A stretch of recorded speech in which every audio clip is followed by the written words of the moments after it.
Hello students, this is Hital Bhandari from HR Institute of Studies. Now we are going to continue the same chapter we have studied previously in the last lecture, chapter first of class 10th. Now I am going to continue with exercise Starting with question number 4. Given that HCF of the two numbers 306 and 657 is equal to 9. Find the LCM of both this number. अब अपन ने last lecture में भी पढ़ा था कि H C F into L C M is equal to product of two numbers. इसके अंदर H C F दे दिया, एल सी एम नहीं दिया और दो नंबर्स दे दिए, तो अपन ये फॉर्मूला में डाल सकते हैं कि H C F into L C M is equal to product of two numbers. तो H C F 9, L C M नहीं पता और प्रोडक्ट ऑफ टू नंबर्स क्या है 657 एंड 304. तो 304 इंटू 657 डिवाइड बाय में 9 कर सकते हो तो मेरा एलसीएम आ जाएगा 9 1 जा 9 34 जा. अब 34 इंटू 657 इज इक्वल टू 22,338.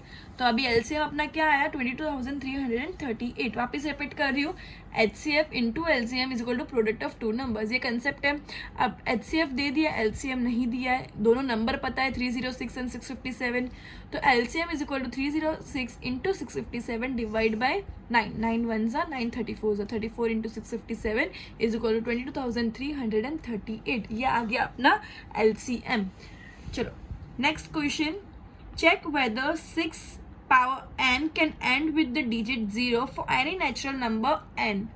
अब इसके अंदर क्या बोला है कि 6n का आंसर होना चाहिए, जो नंबर आंसर आएगा उसका जो लास्ट डिजिट है वो 0 होना चाहिए. क्या ऐसा हो सकता है कि 6 का जो भी पावर होगा, मतलब 6 को जितना टाइम पावर होगा वो पावर करेंगे तो उसका जो अल्टीमेट आंसर आएगा उसका आंसर में last digit that is 1 digit unit digit 0 होना चाहिए. क्या ये पॉसिबल है for any natural number n? Natural number n मतलब वो 0 नहीं हो सकता. नेचुरल नंबर एन मतलब क्या होता है, वो होल नंबर 0 नहीं हो सकता या माइनस में नहीं हो सकता, 1 या 1 से बड़ा नंबर हो सकता है. ठीक है. अब if a number ends with 0, अगर कोई भी नंबर 0 के साथ एंड करेगा मतलब उसके प्राइम फैक्टर्स क्या होने चाहिए 2 और 5. 2 5 जा 10. 10 होता है तो ही तो 0 एंड हो. तो 10 के फैक्टर्स क्या होता है 2 और 5. मतलब कोई भी नंबर के अंदर 2 और 5 अगर फैक्टर्स होंगे तो ही वो नंबर का लास्ट डिजिट यूनिट डिजिट 0 होगा. क्लियर है. कोई भी नंबर के फैक्टर्स अगर 2 एंड 5 होंगे तो ही वो नंबर का यूनिट डिजिट 0 होगा. लेकिन 6n है मतलब 6 का पावर n है. अब 6 के फैक्टर्स क्या है 2 और 3.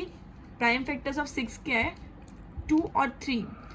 तो prime factors of 6n are 2 into 3n. 2 into 3 दोनों फैक्टर्स जरूरी 2 एंड 5. एक आध होगा दूसरा नहीं होगा तो नहीं चलेगा. दोनों फैक्टर्स कंपलसरी होने चाहिए. लेकिन इसके अंदर 3 है 5 नहीं है. 2 इंटू 5 होता तो ही ये पॉसिबल था. 2 इंटू 3 है इसलिए पॉसिबल नहीं है. Therefore 6n cannot end with digit 0 because its prime factors do not contain 2 and 5 both. एक आध हो तो नहीं चलेगा, दोनों होना कंपलसरी है तो ही उसका जो आंसर आएगा एंड रिजल्ट होगा एंड होगा उसका यूनिट डिजिट 0 होगा. क्लियर है इतना. अब next sum. Explain why 7 into 11 into 13 plus 13 and 7 into 6 into 5 into 4 into 3 into 2 into 1 plus 5 are composite numbers. अपन को बताना है कि ये कंपोजिट नंबर्स क्यों है.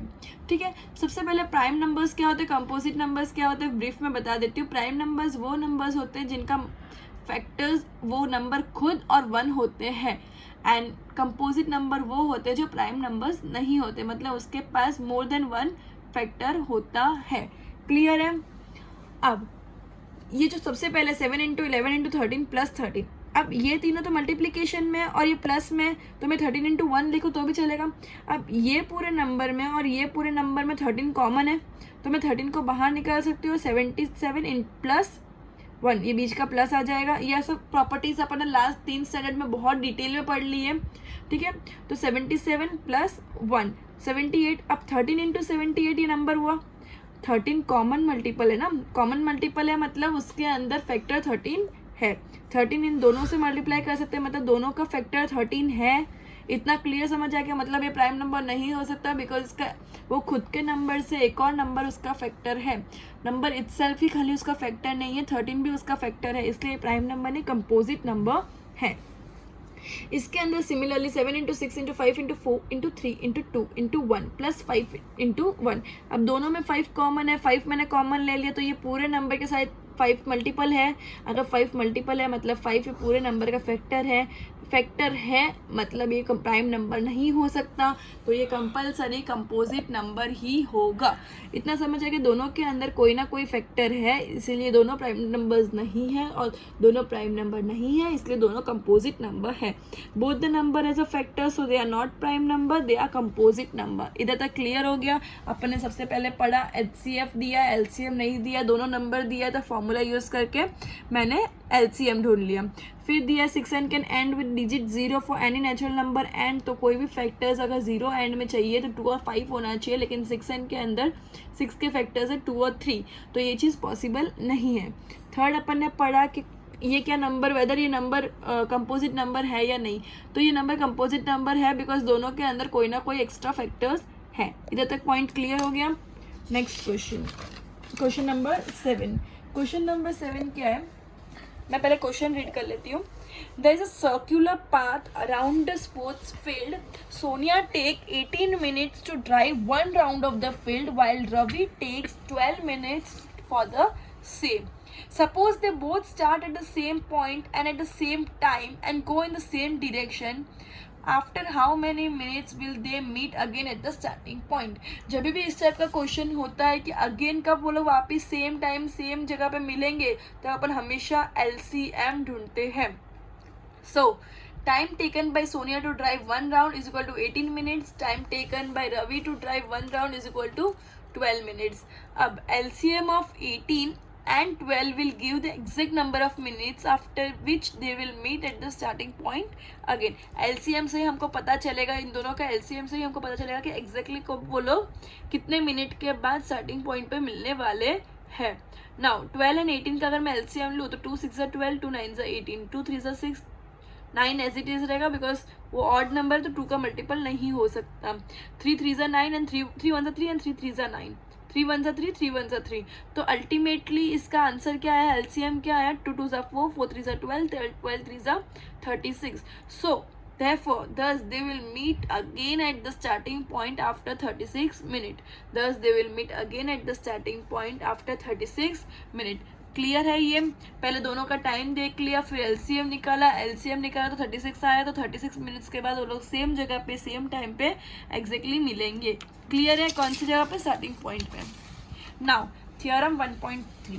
थ्योरम 1.3 क्या बोलता है, let P be the prime number if P divides A square then P divides A. क्या बोल रहा है, अगर P A square को डिवाइड करता है मतलब P A को डिवाइड करता है.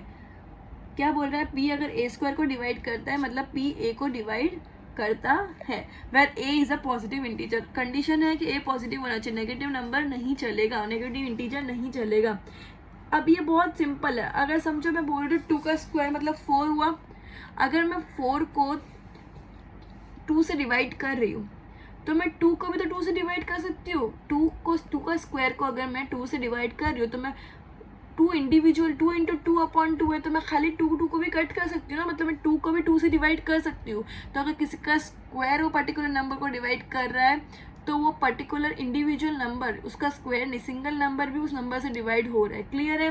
Let P be a prime number if P divides A square then P divides A where A is a positive integer. अब नेक्स्ट थियरम मोस्ट इंपॉर्टेंट, तुमको 10th में पूरे चैप्टर में से हाईएस्ट जो क्वेश्चन पूछते हैं वो इस थियरम पे बेस्ड पूछते हैं. तुमको 10th स्टैंडर्ड के अंदर बोर्ड के अंदर हाईएस्ट जो क्वेश्चन पूछते हैं वो इस थियरम के बेस पे पूछते हैं. √2 इज इर्रेशनल. √2 is irrational. अब ये क्या बोल रहे हैं कि रूट वाले नंबर इर्रेशनल होते हैं. तो अभी कोई भी चीज़ प्रूव करने के लिए अपन क्या करते हैं कि चलो अगर नहीं है इर्रेशनल, रैशनल है, अगर वो रैशनल है तो क्या वो सही है, अगर रैशनल अगर वो प्रूव नहीं हो रहा मतलब वो इर्रेशनल है. ये पूरा थियरम ऐसे ही प्रूफ किया हुआ है कि इर्रेशनल प्रूफ करना था, लेकिन अपन ने उसको उल्टा करके देखा कि देखो क्या ये रैशनल है, तो पूरे अल्टीमेटली अपन को ये प्रूव हुआ नहीं वो रैशनल नहीं है, वो रैशनल नहीं है मतलब वो इर्रेशनल है. क्लियर है. तो let us assume to the contrary मतलब opposite statement that √2 is rational. So we can find integers R and S. R and S मतलब जो अपन पी एंड क्यू बोलते थे ना कि रैशनल नंबर क्या होता है, पी और क्यू अपन फॉर्म में होता है, वैसे उसको आर एंड एस लिया है मैंने. ठीक है, कुछ भी ले सकते हैं, वो कोई इशू नहीं, कोई भी अल्फाबेट ले सकते हैं.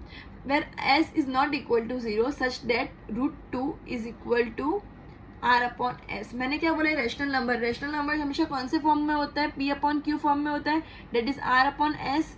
पी अपॉन क्यू बोलो कि आर अपॉन एस, बात तो एक ही होती है, तो खाली अल्फाबेट का डिफरेंस है. तो √2 is equal to r upon s हो गया. अपन कोई भी रेशनल नंबर को इस फॉर्म में लिखते हैं ना, तो √2 इज इक्वल टू ये हो गया, बिकॉज √2 रेशनल है, अपन ऐसा बोल रहे हैं, इधर क्लियर है. अब सपोज आर एंड एस है वो कॉमन फैक्टर अदर देन 1. अगर ये आर और एस में कोई कॉमन फैक्टर है तो अपन ऊपर नीचे कटिंग कर सकते हैं, बस वही बोला है. अगर आर और एस के पास कोई भी कॉमन फैक्टर है तो जब तक कॉमन फैक्टर हटता है तब तक अपन कटिंग कर सकते हैं. समझो अगर आर अपॉन एस हो कि 9/12, तो 9/12 को मैं ऊपर 3 3 9 एंड 3 4 12, 3/4 अल्टीमेटली बच गया. मतलब आर अपॉन एस समझो 9/12 है, तो ए अपॉन बी क्या हो जाएगा 3/4, मतलब कटिंग करने के बाद वाला number. Suppose r and s have a common factor other than 1, then we divide by the common factor to get √2 is equal to a upon b. मतलब उसको जो उसका कॉमन फैक्टर था, जैसे समझो ये 9/12 है तो 3 3 9, 3 4 12, तो a अपॉन b क्या हो गया 3/4. एग्जाम्पल है, ठीक है. तो एक कटिंग करने के बाद मतलब इन दोनों में अब कुछ भी कटिंग नहीं होगी. मतलब ये दो को प्राइम नंबर है. को प्राइम नंबर मतलब क्या होता है कि न्यूमरेटर और डिनोमिनेटर में कुछ भी या दो नंबर के बीच में कोई भी कॉमन फैक्टर नहीं होना, उसको बोलते हैं को प्राइम नंबर. मतलब a and b are co-primes. We get √2 is equal to a and b, where a and b are co-prime numbers. co-prime numbers मतलब जिसके अंदर एक भी कॉमन फैक्टर नहीं है, मतलब इसकी कटिंग नहीं हो सकती, अल्टीमेट कटिंग होने के बाद का नंबर. इधर तक क्लियर हो गया.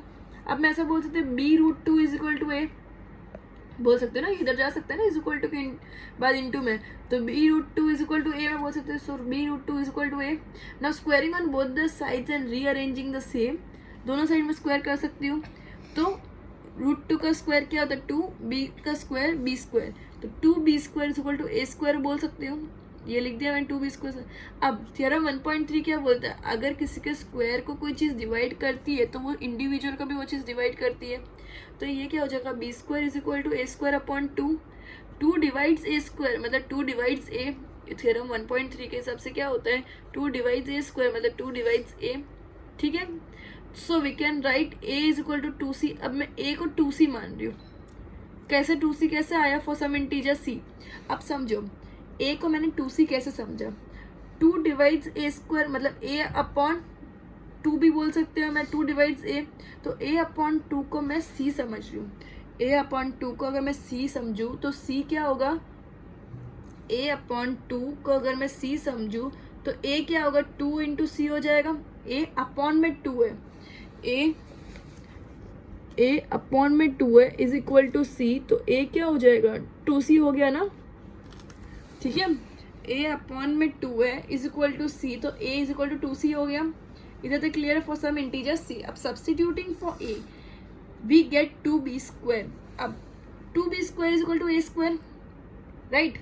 तो 2b² is equal to a². 2b², a का वैल्यू क्या है 2c, तो 2b² is equal to 2c का होल स्क्वायर, तो 2b² is equal to 4c². 2 1 2 2 cut, b² is equal to 2c². हो गया इधर तक. b² is equal to 2c² हुआ. अब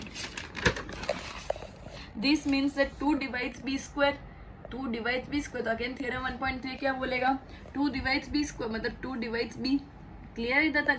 देयरफॉर a एंड b दोनों के एटलीस्ट एक कॉमन फैक्टर है, that is 2. Therefore a and b have at least 2 as a common factor. 2 common factor हुआ ना, a को भी a² को भी 2 से डिवाइड हो रहा था, b² भी 2 से डिवाइड हो रहा था, मतलब a भी 2 से डिवाइड हो रहा था, b भी 2 से डिवाइड, दोनों का कॉमन फैक्टर हो गया 2.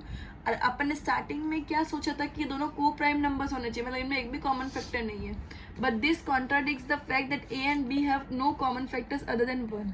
तो ये कॉन्ट्राडिक्शन अपना गलत है, बिकॉज अपना अजम्पशन गलत था कि रैशनल है, मतलब √2 is irrational. क्लियर है.